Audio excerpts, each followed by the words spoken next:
మీ ఎలాంటి వ్యాపార ప్రకటనలకైనా వెంటనే మా ఛానల్ సంప్రదించండి. నమస్తే.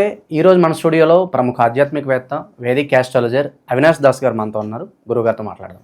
నమస్కారం గురుగారు. నమస్కారం అండి.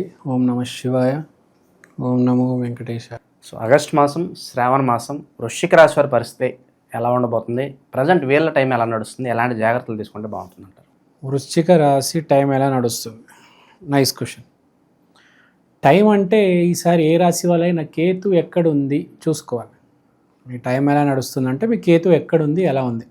కేతు మంచి స్థానంలో ఉన్నాడు అనుకోండి, అద్భుతంగా ఉంటుంది. కేతు ఎక్కడైతే ఉండకూడదో అక్కడే కేతు ఉన్నాడు అనుకోండి, కొంచెం ఇబ్బందులు పడాల్సి వస్తుంది. వీళ్ళకి కేతు 10వ స్థానం, గొప్ప స్థానం. 10వ ఇల్లు అంటే కెరియర్లో కేతు ఉన్నాడు కాబట్టి వెరీ గుడ్ యాక్చువల్గా. కానీ కేతు బాగుండాలి. 10వ ఇంట్లో ఉన్నాడు, సరైన స్థానంలో ఉన్నాడు, కానీ బాగున్నాడా లేదా అనేది పాయింట్ కదా. అంటే ఏంటి, ఇప్పుడు దాకా నువ్వు కెరియర్ కోసము ఎంత పాటలు పడ్డావు, లేకపోతే గాల్లోనే జాబ్ వచ్చిందా? కొంతమంది గాల్లో జాబులు వస్తాయి తెలుసా. స్కూల్లో కాలేజీల్లో చదువుకోరు, ఏదో రిఫరెన్సులు పెట్టి జాబులు తెచ్చుకుంటారు. అవన్నీ ఇప్పుడు ఊడిపోతాయి, కాళ్ళు రెగరేసుకొని తిరుగుతూ ఉంటారు. ఈ జాబ్కి ఎవడు యోగ్యుడు? ఎవరికి యోగ్యత అంటే స్కూల్లో చదువుకొని, కాలేజీలో చదువుకొని, కష్టపడి కోర్సులు చేసి, ఇంటర్వ్యూలు ఢీ కొట్టి ఒక జాబ్ ఎవరైతే తెచ్చుకుంటాడో వాడి జాబ్ ఎప్పుడైతే నిలకడగా ఉంటుంది, ప్రమోషన్ల మీద ప్రమోషన్లు వస్తాయి. ఏమీ చదవకుండా చిన్న రిఫరెన్స్తో జాబ్ తెచ్చుకో వాళ్ళందరికీ ఇప్పుడు ఊడిపోతుంది. లే ఆఫ్ అంటారు చూడండి, అదే. సో ఇప్పుడు పాయింట్ అదే. వృశ్చికానికి కెరియర్ బాగుంది, మంచి కెరియర్లో గ్రో అయ్యే సమయం, జాబ్ స్టెబిలిటీ అనేది ఉంటుంది. మీ రాశి, మీ జాతకం బాగాలేకపోతే ఇంకా అసలు ఎవడేం చేయలేడు అనుకోండి. బేసిక్గా వృశ్చిక రాశికి సేఫ్టీ, సెక్యూరిటీ ఇప్పుడైతే ఉంది. So no need to worry. మీ జాబ్ ఎక్కడికి పోయిందంటే మీరు చాలా సింపుల్, కష్టపడలేదు, చాలా ఈజీ మార్గంలో, షార్ట్ కట్స్లో దారి తెచ్చుకున్నారు అని. కష్టపడి తెచ్చుకున్నాడు జాబ్ అయితే పోదు ఈసారి. కష్టపడేవాడిని ఎవ్వడు ఏమీ పీకలేడు భూమి మీద, దేవుడు కూడా చూస్తూ ఉంటాడు. తర్వాత శుక్రుడు 8వ ఇంట్లో, స్త్రీ వల్ల గ్యారంటీ దెబ్బ తగలబోతుంది. 100% స్త్రీ వల్ల డ్యామేజ్ జరుగుతుంది. 99%. 1% స్త్రీ వల్ల లబ్ధి పొందుతారు కొంతమంది. మీ జాతకంలో మళ్ళీ శుక్రుడి మీద ఆధారం. శుక్రుడు బాగున్నాడంటే అమ్మాయి గిఫ్ట్లు ఇస్తుంది, బండి కొనిస్తుంది, వాచ్ కొనిస్తుంది, చాక్లెట్లు ఇస్తుంది, బ్యాంక్ బ్యాలెన్స్లో డబ్బులు కూడా ఇస్తుంది, క్రెడిట్ కార్డే చేతిలో పడుతుంది. అదే మీ శుక్రుడు బాగాలేడు అనుకోండి, మిమ్మల్ని ఒక స్త్రీ ఇబ్బంది పెట్టే అవకాశం ఉంది. 9వ ఇంట్లో బుధుడు ఉన్నాడు, వెరీ ఇంట్రెస్టింగ్ కాంబినేషన్. బుద్ధి ఏం చెప్తుంది ఇప్పుడు? అరే ఆ దారిలో పోతే ధర్మ మార్గంలో, ధర్మక్షేత్రంలో బుధుడు వెళ్ళి కూర్చున్నాడు అంటే బుద్ధి ఏం చెప్తుంది అంటే మైండ్, అరే అది తప్పుదారి, ఆ దారిలో పోతే నేను ఇరుక్కుంటాను. మన బుద్ధి, మన సబ్కాన్షియస్ మైండ్ మనకు చెప్తుంది. చెప్పినప్పుడు వినాలి.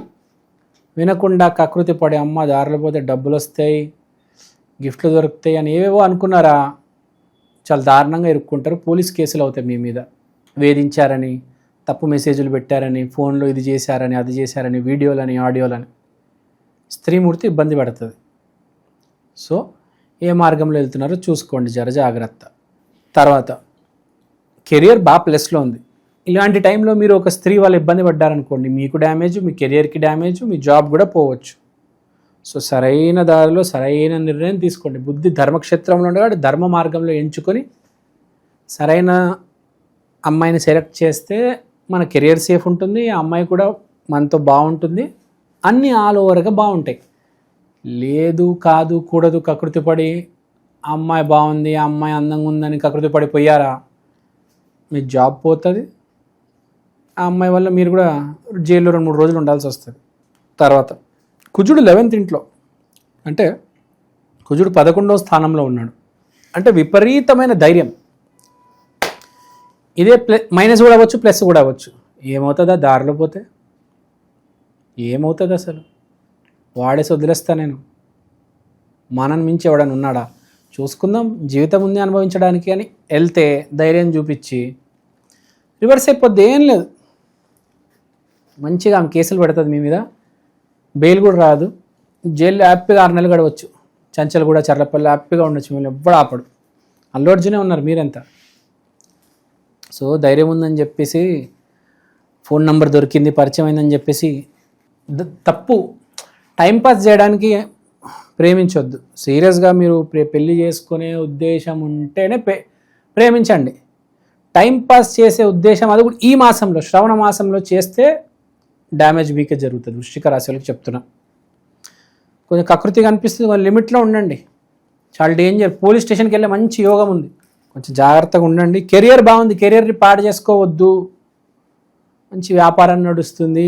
ఏ బ్యాటరీ వ్యాపారం పెట్టుకోండి, లేకపోతే ఏదైనా ఎనర్జీ ఇచ్చే, మనకు బాడీకి ఎనర్జీ ఇచ్చే ఎనర్జీ డ్రింక్ కావచ్చు, రైస్ కావచ్చు, వీట్ కావచ్చు, గోధుమలు కావచ్చు, దానికి సంబంధించిన వ్యాపారాలు పెట్టుకోవండి. ఏమైనా ప్రోడక్ట్ బేస్డ్, హెల్త్ బేస్డ్, దీనికి సంబంధించిన వ్యాపారము లేకపోతే అలాంటి దానికి సంబంధించిన కంపెనీస్ కూడా కొన్ని ఉంటాయి. ఇప్పుడు స్విగ్గీ, జొమాటో, జాబ్స్ అలాంటి కంపెనీలో ట్రై చేయండి. ఫుడ్కి సంబంధించి ఎనర్జీ, బేసిక్గా మనకి ఎనర్జీ ఏదైతే తీసుకొస్తుంది, ఎనర్జీకి సంబంధించిన లైన్లో వెళ్ళండి. జాబ్ అయినా బిజినెస్ అయినా బాగుంటుంది. అలా అని చెప్పి డబ్బులు వస్తున్నాయని నేను చెప్పినట్టు తప్పు మార్గంలో పోమాకండి. చాలామంది ఇలానే పోయి ఇరుక్కుంటారు, తర్వాత ఏడుస్తారు. టీవీలో కూడా మనం వాళ్ళనే చూస్తుంటాం. ఆ మహానుభావులే టీవీలో కనిపిస్తూ ఉంటారు. ముందు మన పక్కింట్లో ఉంటాడు, రేపు ఎల్లుండి టీవీలో కనిపిస్తాడు. అదే ఆశ్చర్యంగా ఉంటుంది జీవితంలో. ఈడేంద్రా అనుకుంటాం, అమ్మో అనుకుంటాం. వీడికి దూరంగా ఉండాలని అప్పుడు అర్థమవుతుంది. సో ధైర్యం ఉందని చెప్పి ఎగరకుండా తెలివితేటలు వాడి ముందుకెళ్ళండి. ధర్మం మెయిన్, ధర్మక్షేత్రంలో బుద్ధి ఉంది కాబట్టి దాన్ని అడ్వాంటేజ్ తీసుకోండి. గ్రహస్థితి బాగుంది, దాన్ని అడ్వాంటేజ్ తీసుకోండి. ప్రేమిస్తే పెళ్లి చేసుకోండి, ఆ జాబ్ని కాపాడుకోవండి. పై అధికారుల దగ్గర మంచి పేరు తెచ్చుకునే సమయము. మార్కులు పడితే రేపు ప్రమోషన్ మీకే వస్తుంది. ఆరోగ్యం కూడా చాలా బాగుంది, no need to worry. Already sugar BP ఉన్న వాళ్ళు కూడా కంట్రోల్లో ఉంటుంది. కానీ పరిహారం అయితే చేసుకోవాలి. ఎందుకంటే గ్రహస్థితి కొంచెం ఎత్తుపల్లాలు ఏవో వస్తాయి మనిషి అన్నాక. కొంచెం వృశ్చికం అంటే ఆంజనేయ స్వామి, వృశ్చికం అంటే కుజగ్రహ రాశి. ఆంజనేయ స్వామిని ఖచ్చితంగా పూజించాలి. And most important, be positive. నామస్మరణ చేయండి. ఆంజనేయ స్వామి కాలు గట్టిగా పట్టుకోండి. వృశ్చిక రాశి వాళ్ళు ఎప్పుడైనా ఆంజనేయ స్వామిని నమ్ముకుంటే, ప్రతి మంగళవారం కుదిరితే గుడికి వెళ్తే, మీకు జాతకంలో గ్రహ దోషాలు ఉన్నా అవి మెల్లిగా కరుగుతూ ఉంటాయి అన్నమాట. ఒకటే రోజులో కరిగిపోవు, మెల్లిగా. మనిషి అన్నవాడు సమయంతో పాటు మారుతాడు కాబట్టి సమయంతో పాటు గ్రహ దోషాలని తగ్గుతాయి. మీరు అలా ఆంజనేయ స్వామి పాదాలని గట్టిగా పట్టుకొని దేవుణ్ణి నమ్మి రెగ్యులర్గా ఆంజనేయ స్వామి దేవాలయానికి వెళ్తే మంచిది. మన హైదరాబాద్లో కర్మన్ ఘాట్ అనే గుడి ఉంది, చాలా ఫేమస్. ఔరంగజేబు వాళ్ళు దాన్ని పగలగొడదాం వెళ్తే కూడా వాళ్ళ మనుషులు పగలగొట్టలేకపోయారు. 100 గుడ్లు హైదరాబాద్ చుట్టూ అన్నీ ఇరుక్కొట్టేశారు, లోపలికి వెళ్ళి మొత్తం ధ్వంసం చేశారు. మన వాళ్ళన్నీ మళ్ళీ కన్స్ట్రక్షన్ చేసుకున్నారు. కానీ కర్మన్ ఘాట్ టెంపుల్ లోపలికి కూడా వెళ్ళలేకపోయారు, పారిపోయి వచ్చారు బయటికి. అందుకని ఆ గుడి అంత ఫేమస్. అలా మంచి, లేకపోతే కొండగట్టు, మన పవన్ కళ్యాణ్ గారు వెళ్తూ ఉంటారు, బాగా పవర్ ఉన్న గుడులకు వెళ్ళి అక్కడ ఆంజనేయ స్వామి ఆశీర్వాదం తీసుకోండి. ఎక్కడైతే ఆంజనేయ స్వామి ఆశీర్వాదం ఏ గుడిలో అయితే ఉంటుందో వృశ్చిక రాశి వాళ్ళకి బాగా కలిసి వస్తుంది. సో మంచి పవర్ ఉన్న గుడికి వెళ్ళండి. మీరు ఈ గండాలు ఏవి మీ దగ్గరకు కూడా రావు, పారిపోతాయి. సో ఈ ఆగస్టు మాసం వృశ్చిక రాశి వారి పరిస్థితి ఏ విధంగా ఉండబోతుందో చాలా బాగా వివరించారు సార్. ధన్యవాదాలు. ధన్యవాదాలు. జై శ్రీరామ్.